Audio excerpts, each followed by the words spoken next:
Hi friends, daily അപ്ഡേറ്റിലേക്ക് എല്ലാവർക്കും സ്വാഗതം. നാളെ ജൂൺ 3-ാം തീയതി വ്യാഴാഴ്ച ദിവസം നിങ്ങൾ അറിഞ്ഞിരിക്കേണ്ട വളരെ പ്രധാനപ്പെട്ട കാര്യങ്ങളും അതോടൊപ്പം തന്നെ നാളത്തെ റേഷൻ വിതരണവുമാണ് ഈ ഒരു വീഡിയോയിലൂടെ വ്യക്തമാക്കുന്നത്. അപ്പോൾ ആദ്യം നേരിട്ട് റേഷൻ വിഹിതത്തിന്റെ കാര്യം തന്നെ പറയാം. കാരണം റേഷൻ വിഹിതങ്ങൾ അവസാനിക്കാൻ പോവുകയാണ്. 3 ദിവസമാണ് മെയ് മാസത്തെ ഭക്ഷ്യവിഹിതങ്ങളും ഏപ്രിൽ മാസത്തെ സ്പെഷ്യൽ അരിയും സ്പെഷ്യൽ കിറ്റും ലഭിക്കാനുള്ള അവസാന അവസരമുള്ളത്. അത് കഴിഞ്ഞാൽ ആ സാധനങ്ങളൊന്നും നിങ്ങൾക്ക് ലഭിക്കുകയില്ല എന്നുള്ള കാര്യം ഓർമ്മിപ്പിക്കുന്നു. അപ്പോൾ എന്തെല്ലാം ലഭിക്കും എന്നുള്ള കാര്യങ്ങളൊക്കെ നിങ്ങൾക്ക് വ്യക്തതയുണ്ട്. അപ്പോൾ നമ്മൾ ഒരുപാട് ദിവസം ചെയ്യുന്ന വീഡിയോ ആയതുകൊണ്ട് തന്നെ ആവർത്തിക്കുന്നില്ല. ഇനി മറ്റുള്ള അറിയിപ്പുകൾ എന്തെല്ലാം എന്ന് നോക്കാം. ആദ്യം പറയുന്നത് ഇപ്പോൾ സമൂഹ മാധ്യമങ്ങളിലൂടെ പ്രചരിച്ചുകൊണ്ടിരിക്കുന്ന ഒരു വ്യാജ വാർത്തയെക്കുറിച്ചിട്ടാണ്. കൊറോണ ബാധിച്ച പട്ടികജാതി കുടുംബങ്ങൾക്ക് സർക്കാരിൻ്റെ വക പട്ടികജാതി വികസന വകുപ്പിൽ വഴി 5000 രൂപ ധനസഹായം നൽകി വരുന്നു. ഒരു കുടുംബത്തിന് ഒരാൾക്ക് ആണ് ലഭിക്കുക. ഇത്തരത്തിലുള്ള ഒരു മെസ്സേജാണ് വരുന്നത്. അപ്പോൾ പ്രിയപ്പെട്ടവർ മനസ്സിലാക്കുക, ഇത്തരത്തിലുള്ള ഒരു സഹായവും പട്ടികജാതി വകുപ്പിൽ നിന്നോ സർക്കാരിൽ നിന്നോ നൽകുന്നില്ല എന്നാണ്.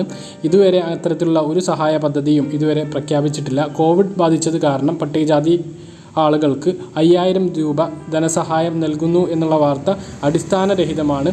ഇത്തരം വാർത്തകൾ നിങ്ങൾ ഷെയർ ചെയ്യരുത് എന്ന് പ്രത്യേകം ഓർമ്മിപ്പിക്കുന്നു. പോലീസിൻ്റെ ഭാഗത്തുനിന്ന് ഒരു സൈബർ ഡോം മുന്നറിയിപ്പാണ്.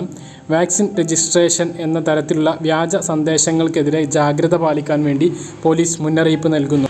കോവിഡ് വാക്സിൻ രജിസ്റ്റർ ചെയ്യണമെങ്കിൽ ഇവിടെ ക്ലിക്ക് ചെയ്യൂ എന്നുള്ള തരത്തിലൊക്കെയുള്ള ലിങ്കുകളാണ് ഇപ്പോൾ വരുന്നത്. അത്തരം ലിങ്കുകളിൽ ക്ലിക്ക് ചെയ്യുമ്പോൾ നമ്മൾ ഡയറക്റ്റ് കയറുന്ന സൈറ്റിൽ കോവിൻ എന്നൊക്കെ കാണിക്കുന്നുണ്ടാകും. പക്ഷേ അത്തരത്തിലുള്ള സൈറ്റുകൾ വ്യാജമാണ്. നമുക്ക് കോവിഡ് വാക്സിന് രജിസ്റ്റർ ചെയ്യണമെങ്കിൽ cowin.in എന്ന സൈറ്റിലൂടെ നമുക്ക് നേരിട്ട് കയറാവുന്നതാണ്. ഇത്തരത്തിലുള്ള വ്യാജ ലിങ്കുകളിലൂടെ കയറി നമ്മൾ രജിസ്റ്റർ ചെയ്യാൻ വേണ്ടി ഉപയോഗിക്കുമ്പോൾ നമ്മുടെ ഡാറ്റകളെല്ലാം അവർ ശേഖരിക്കപ്പെടുന്നു. അതുമൂലം നമുക്ക് സൈബർ തട്ടിപ്പിലൂടെ നമുക്ക് സാമ്പത്തിക നഷ്ടമുണ്ടാവാനുള്ള സാധ്യതയുണ്ട്. മറ്റ് നഷ്ടങ്ങളും ഉണ്ടാവാനുള്ള സാധ്യതയുണ്ട്.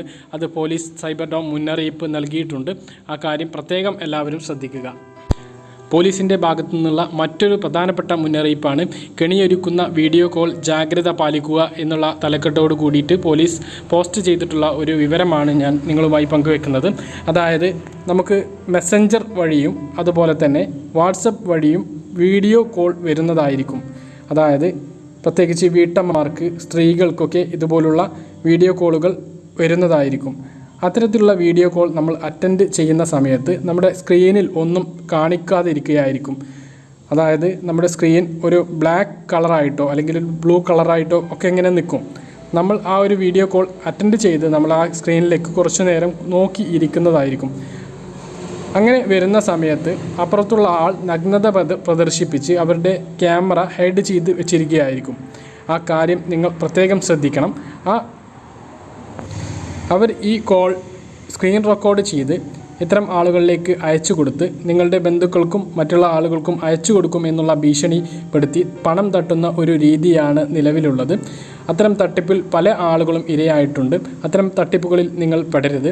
അത്തരം വീഡിയോ കോൾ അറിയാത്ത നമ്പറിൽ നിന്ന് വീഡിയോ കോൾ വന്നാലും അതുപോലെ തന്നെ ഫേസ്ബുക്ക് മെസ്സഞ്ചറിലൂടെ വീഡിയോ കോൾ വന്നാലും നിങ്ങളുടെ ഫ്രണ്ട് ക്യാമറ പൊത്തിപ്പിടിച്ചുകൊണ്ട് ഹൈഡ് ചെയ്ത് വെച്ചുകൊണ്ട് നിങ്ങൾക്ക് ആ കോൾ അറ്റൻഡ് ചെയ്യുകയോ അല്ലെങ്കിൽ ആ കോൾ എടുക്കാതിരിക്കുകയോ ചെയ്യുക എന്നുള്ളത് പോലീസ് മുന്നറിയിപ്പ് നൽകുന്ന ഒരു കാര്യമാണ്. ആ കാര്യം വളരെ അധികം ശ്രദ്ധിക്കുക, പ്രത്യേകം ശ്രദ്ധിക്കുക. ആരും ഈ ഒരു കെണിയിൽ അകപ്പെടരുത്. ഇത്തരത്തിലുള്ള തട്ടിപ്പിന് ആരെങ്കിലും ഇരയായാൽ അടുത്തുള്ള പോലീസ് സ്റ്റേഷനിൽ പരാതി നൽകുക. അതിനാരും മടി കാണിക്കരുത് എന്നുള്ള കാര്യം ഓർമ്മിപ്പിക്കുന്നു. നിങ്ങളുടെ നിരപരാധിത്വം എല്ലാ ആളുകൾക്കും ബോധ്യപ്പെടുന്നതുമാണ്. ഇനി ഇന്നത്തെ കോവിഡ് കണക്കാണ്. ഇന്ന് ബുധനാഴ്ച 19,661 പേർക്കാണ് പുതിയ കോവിഡ് രോഗം സ്ഥിരീകരിച്ചത്. 29,708 പേർ രോഗമുക്തി നേടി. നിലവിൽ ചികിത്സയിലുള്ളവർ 2 ലക്ഷത്തിന് താഴെ എത്തി എന്നുള്ള ആശ്വാസകരമായിട്ടുള്ള വാർത്തയുണ്ട്. കഴിഞ്ഞ 24 മണിക്കൂറിനിടെ 1,28,525 സാമ്പിളുകളാണ് പരിശോധിച്ചത്. അപ്പോൾ ഇത്തരത്തിലുള്ള അറിയിപ്പുകളാണ് ഈ വീഡിയോയിൽ നിങ്ങളുമായി പങ്കുവയ്ക്കാനുള്ളത്. പറഞ്ഞ കാര്യങ്ങളെല്ലാം വ്യക്തമായിട്ട് മനസ്സിലാക്കണമെന്നിരുന്നു. ഇതുപോലുള്ള ഇൻഫർമേഷൻ ലഭിക്കാൻ ചാനൽ സബ്സ്ക്രൈബ് ചെയ്ത് ബെല്ലൈക്കൺ എനേബിൾ ചെയ്ത് വെക്കുക. മറ്റൊരു വീഡിയോയുമായി നമുക്ക് വീണ്ടും കാണാം. ഇതുവരേക്കും ബൈ.